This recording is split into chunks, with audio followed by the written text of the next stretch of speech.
Halo Kak. Assalamualaikum warahmatullahi wabarakatuh. Pak Rozi, apa kabar? Kak Sadia sehat ya, Alhamdulillah. Alhamdulillah, alhamdulillahirabbil alamin. Sama di sini mendung. Nah itu dia, makanya tadi cek-cek juga, wah ada gawat ini.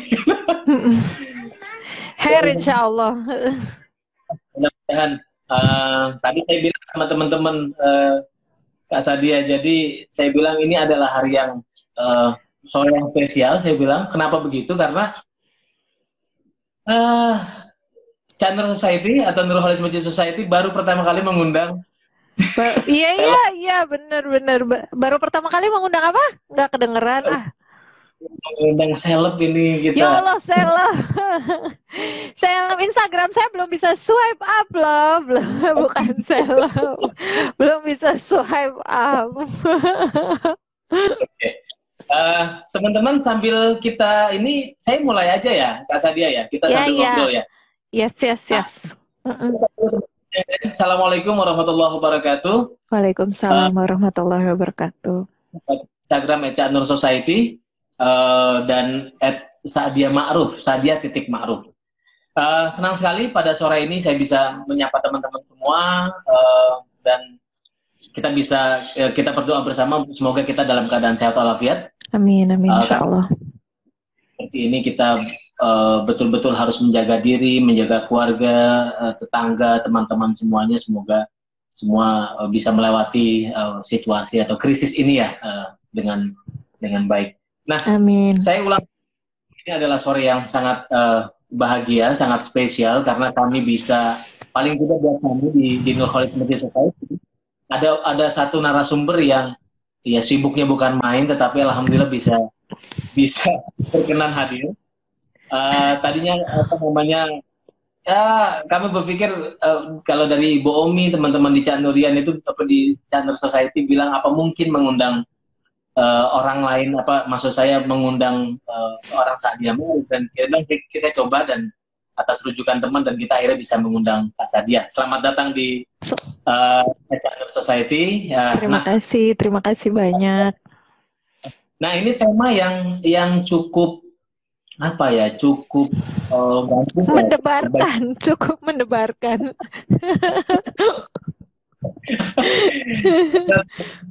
Karena saya bilang, apa ya, ke Sadia saya searching, banyak bicara tentang ekstremisme Islam, kemudian ekstremisme agama ya, saya kira bukan hanya khas Islam, tapi di beberapa agama juga ini problem yang sama. Lalu kemudian kami angkat tema ini kan konteksnya adalah hari lahir Cak Nur. Ya, Jadi kita merayakan pemikiran beliau, kita merayakan semangatnya begitu supaya bisa ditularkan kepada generasi-generasi yang lebih muda mm-mm. sekarang, orang yang kita berharap tetap mengenal bukan hanya sosoknya tetapi juga Ya, pemikiran-pemikiran Nur, Gus Dur, Buya Syafi'i Ma'arif, Pak Haidar Nasir dan sebagainya, para guru bangsa yang concern pada soal-soal keislaman dan kebangsaan.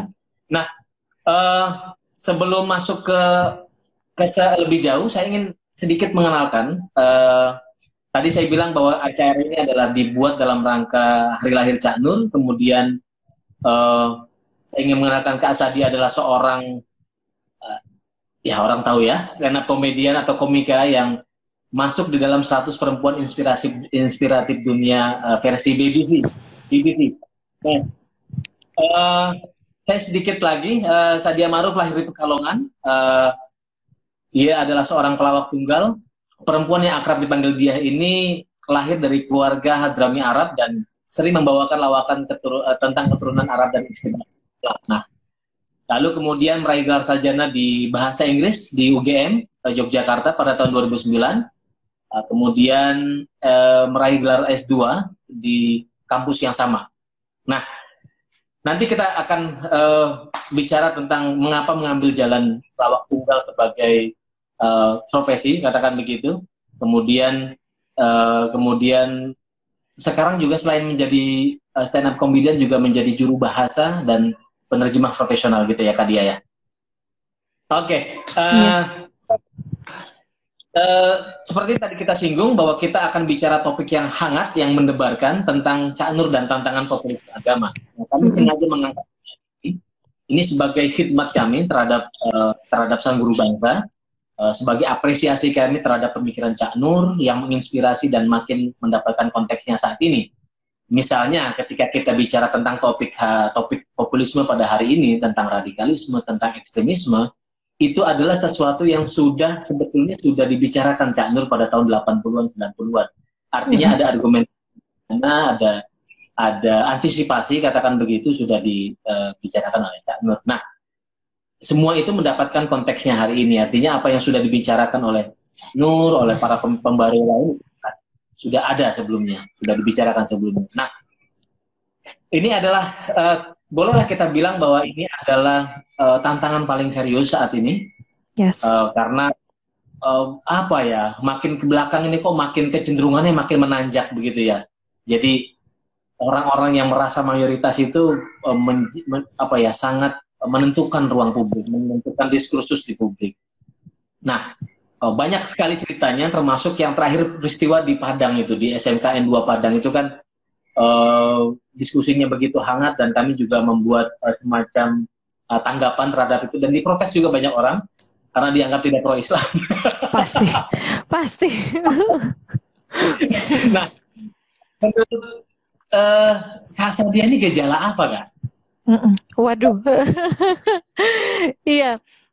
Halo, menyapa semuanya yang bergabung pada sore hari ini. Terima kasih banyak, adalah sebuah kehormatan bagi saya dapat bergabung, berdiskusi bersama dengan Nurholis Majid Society, apalagi dalam rangka mengenang merayakan hari lahir guru kita, Nurholis Majid yang akrab dipanggil dengan Cak Nur. Ini adalah sesi Instagram Live salah satu yang paling mendebarkan bagi saya, bukan hanya karena temanya. Ini saya ada buku, ada laptop, ada segala macam gitu ya. ada segala macam yang dipersiapkan untuk bicara soal legacy, warisan dari guru kita Nurholis Majid. Nah, tadi sudah disampaikan, tadi dibacakan profil singkat, saya revisi sedikit deh ya. Aduh, maaf, tangannya hitam dicoret-coret spidol manaku. Maaf, aku kelupaan deh nggak dibersihin. Iya, tadi saya revisi sedikit perkenalannya.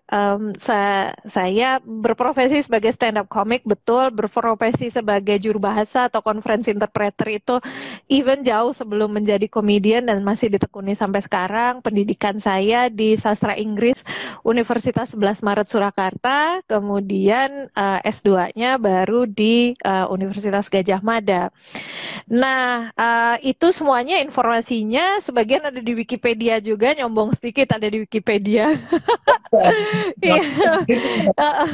Itu informasinya sebagian ada di Wikipedia, sudah dikenal juga oleh teman-teman sekalian yang mengikuti Instagram saya, Twitter saya, mengikuti karya-karya saya dan sebagainya. Saya kira satu hal yang tidak banyak diketahui orang, dan ini adalah mengapa saya mengenal pemikiran, nggak sempat mengenal sosoknya, sayang sekali gitu.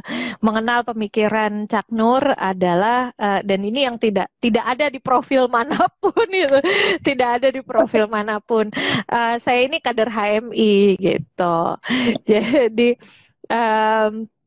saya ini kader HMI sejak awal masuk kuliah, gitu. Sejak awal masuk kuliah, tahun pertama, tahun kedua tahun pertama masuk kuliah, tahun keduanya sudah menjadi kader HMI, aktif cukup lama di HMI cabang Surakarta sampai lumayan jadi pengurus cabang dan sebagainya. Cuman kalau mau bicara pemikiran, sebenarnya yang paling yang lebih cocok sesungguhnya suami saya gitu.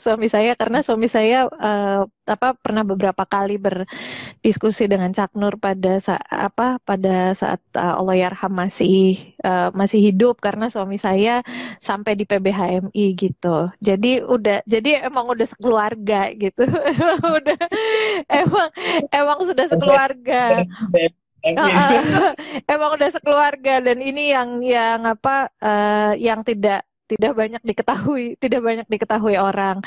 Terkait dengan terkait dengan yang tadi ditanyakan, ada satu hal yang kita resahkan gitu ya, satu hal yang kita resahkan yang di apa dialami bangsa kita sampai yang terakhir Pak Rozi tadi menyampaikan soal kasus di Padang gitu ya, soal kasus di Padang, soal apa mandatori jilbab gitu ya, dan beberapa hal lain sebenarnya itu kan cuman apa puncak gunung es saja saya kira dari berbagai hal yang terjadi di sekitar kita di luar yang diangkat oleh media setiap hari di WhatsApp grup keluarga kesayangan, di WhatsApp grup kesayangan Anda gitu kan, terutama WhatsApp grup keluarga, alumni dan lain sebagainya tuh ada aja gitu pesan-pesan bernada kebencian dan intoleransi.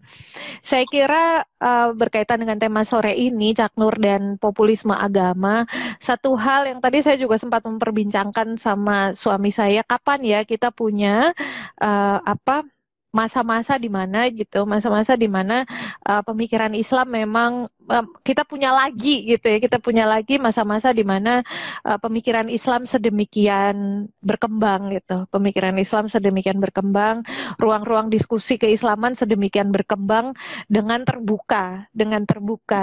Saya sangat saya bersyukur, terima kasih banyak Nurholis Majid Society mengundang saya dan mengirimkan saya salah satu buku klasik Nurholis Majid, Islam Doktrin dan Peradaban, dan saya ini terhenyak dengan satu kalimat yang sampai saya tulis di buku jurnal saya. Saya terhenyak dengan satu kalimat yang beliau tuliskan, di sini, bagaimana kita dapat menampilkan diri dengan identitas masing-masing tanpa halangan kejiwaan apapun. Menampilkan diri dengan identitas masing-masing tanpa kehalangan kejiwaan apapun. Itu sangat sangat menyentuh saya secara pribadi gitu. Sangat menyentuh saya secara pribadi karena dalam profesi saya gitu, saya tidak bisa bilang bahwa saya bisa terbuka, berpendapat dan sebagainya tanpa halangan kejiwaan apapun gitu, karena yang karena yang nomor satu akan blocking me gitu ya, yang nomor satu akan blocking me itu even dari keluarga terdekat saya sendiri gitu, keluarga terdekat saya sendiri. Saya dapat suami dari lingkungan dan ideologi yang sama, itu udah kayak menang lotre gitu, udah kayak menang lotre. Sementara di lingkungan terdekat, misalnya ibu saya, adik saya dan sebagainya, posisinya saat ini adalah posisi yang tidak terlalu nyaman untuk diajak berdialog. Saya kira saya tidak bisa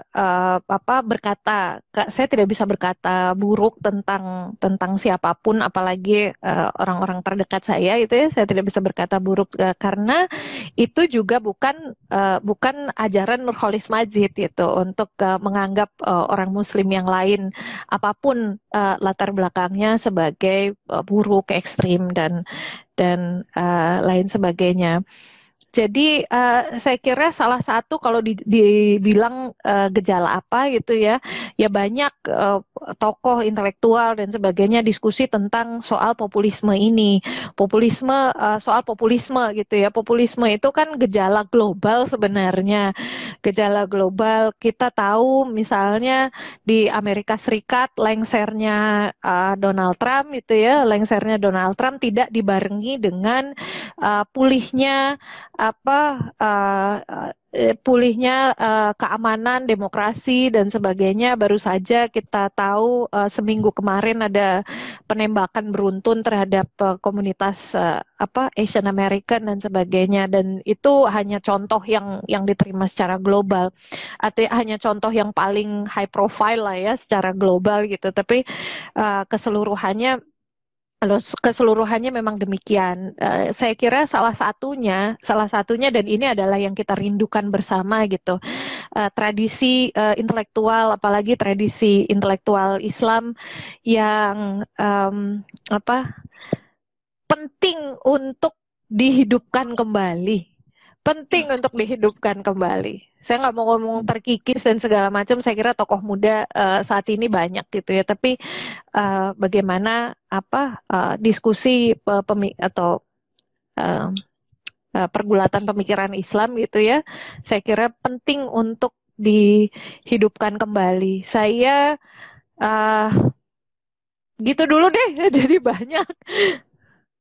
Oke, jadi gini Kak, sebetulnya nggak kurang-kurang ya. Kita tuh banyak sekali membuat workshop tentang bagaimana strategi memajukan komunitas Muslim misalnya, dengan berbagai perspektif. Kita bikin workshop ini, kemudian ada kemudian studi perdamaian, macam-macam, Yes. dan dilakukan oleh berbagai komunitas. Gus Durian melakukan itu, Cak Nurian melakukan itu, teman-teman dari Buya Syafa, Pemaarif Institute dan sebagainya juga melakukan itu.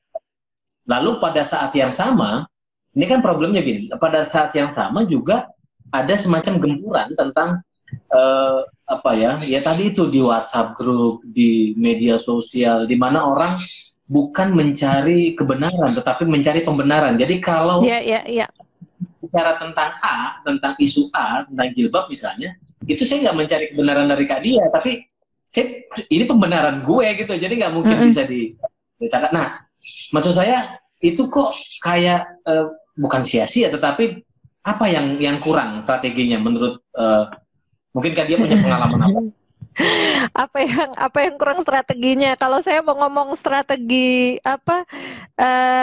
kalau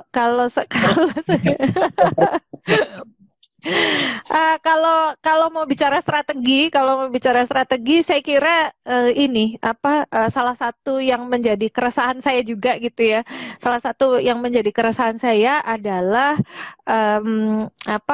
organisasi-organisasi komunitas yang moderat progresif ya, yang moderat progresif itu sering terjebak kepada sikap-sikap reaktif gitu, jadinya bermain di musiknya orang lain gitu. Kita ini yang menganggap atau yang berposisi ya inilah wasatiyah ya, jadi tengahan kayak gitu tuh seringkali bukan seringkali, saya kira saya berdiskusi dengan suami juga merasa tidak menyangka, kemudian gagap sedikit gitu ya. Maksudnya gagap sedikit. Let me explain kayak gini. Misalnya di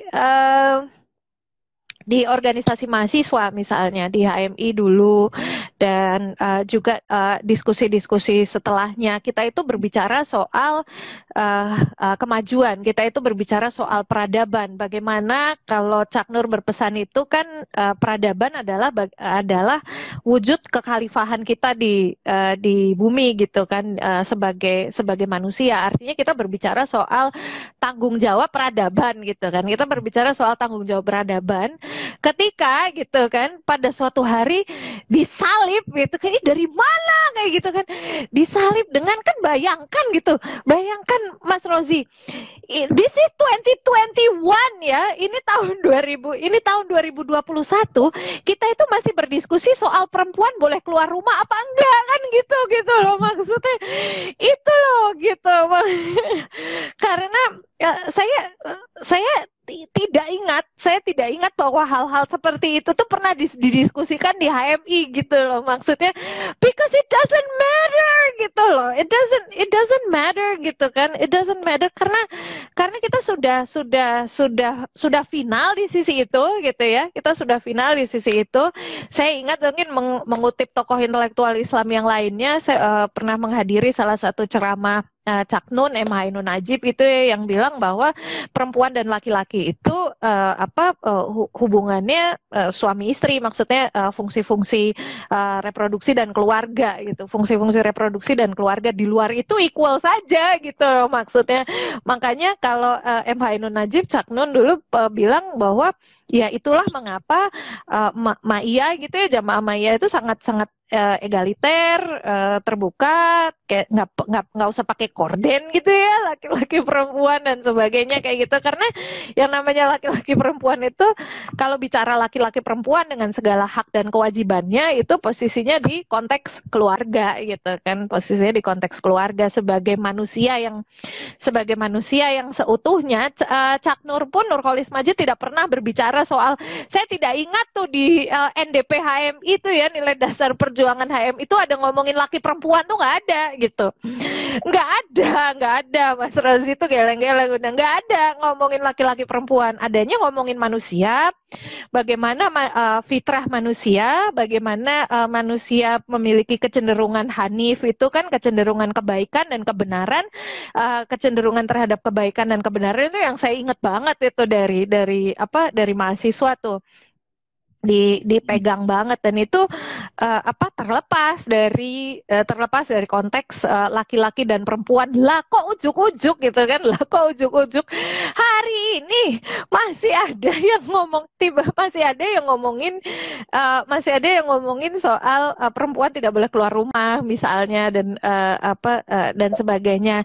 Kita itu kan seperti kecolongan ya, tanda kutip gitu. Kita tuh seperti kecolongan, artinya ada gap yang harus kita akui gitu loh. Kalau menurut saya, Mas Rozi, Pak Rozi, ada gap yang harus kita akui. Ada satu kondisi nyaman gitu ya, kondisi nyaman yang kita nikmati di lingkungan kita sendiri. Kita sudah yakin, oh iya, sebagai di lingkungan yang moderat, progresif, memang ini jalannya kita. Bagaimana kita hidup untuk kemanusiaan gitu kan. Kita hidup untuk kemanusiaan sebagai khalifah Allah di muka bumi, sudah gitu. Nah, tiba-tiba, yang gap sekian lama ini kan yang sebenarnya yang perlu kita ini lagi gitu, perlu kita refleksikan lagi, agar kejadiannya tuh nggak reaktif gitu. Saya kira kejadiannya nggak reaktif. Maksud saya reaktif, ini saya akan menjelaskan yang tadi saya bilang reaktif ya. Maksud saya reaktif tuh ketika banyak ya gini kita bicara konservatisme dan sebagainya, banyak ya, tiba-tiba kok ngomongin misalnya domestikasi perempuan, tiba-tiba kok ngomongin banyak hal lah, tiba-tiba kok ngomongin ini itu tidak boleh vaksin misalnya, kayak gitu-gitu. Itu kan bertentangan dengan bicara soal peradaban dan bicara soal membangun generasi yang baik untuk peradaban sebagai tugas kekhalifahan kan, kayak gitu. Itu misalnya tidak boleh KB misalnya, paling sering tuh emang hukum keluarga paling sering, dan urusan domestikasi perempuan kemudian kita bereaksi nih di media sosial, kita tang enggak dong, enggak gini lalala gitu kan ya gitu. Begitu satu kelompok muslim dengan pemikiran yang demikian bilang begini, enggak dong, enggak gini. Nah, padahal gitu kan, kita tuh punya legacy yang kuat loh. Kita punya guru-guru kita punya, dan guru-guru kita saya kira membangun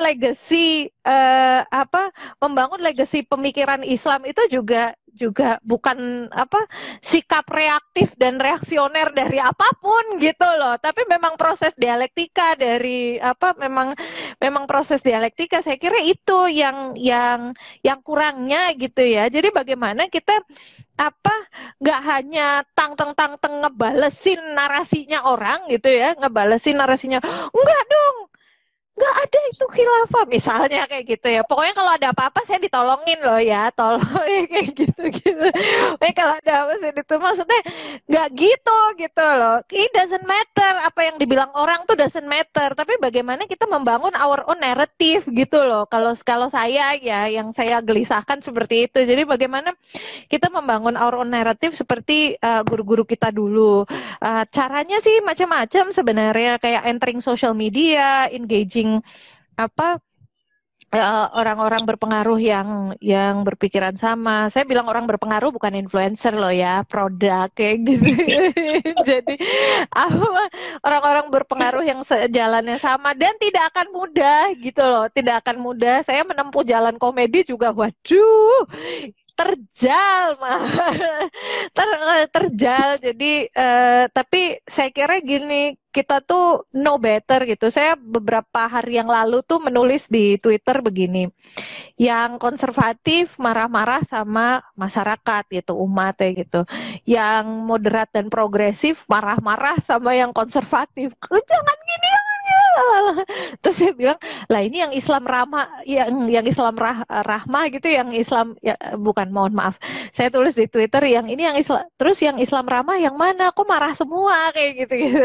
Jadi karena apa, di sana keras, di sini reaksi, di sini bereaksi, gontok-gontokan, nggak ada satu pencerahan, nggak ada satu terobosan, apa, narasi yang baru, yang muncul, kan berbeda banget sama zamannya guru-guru kita gitu.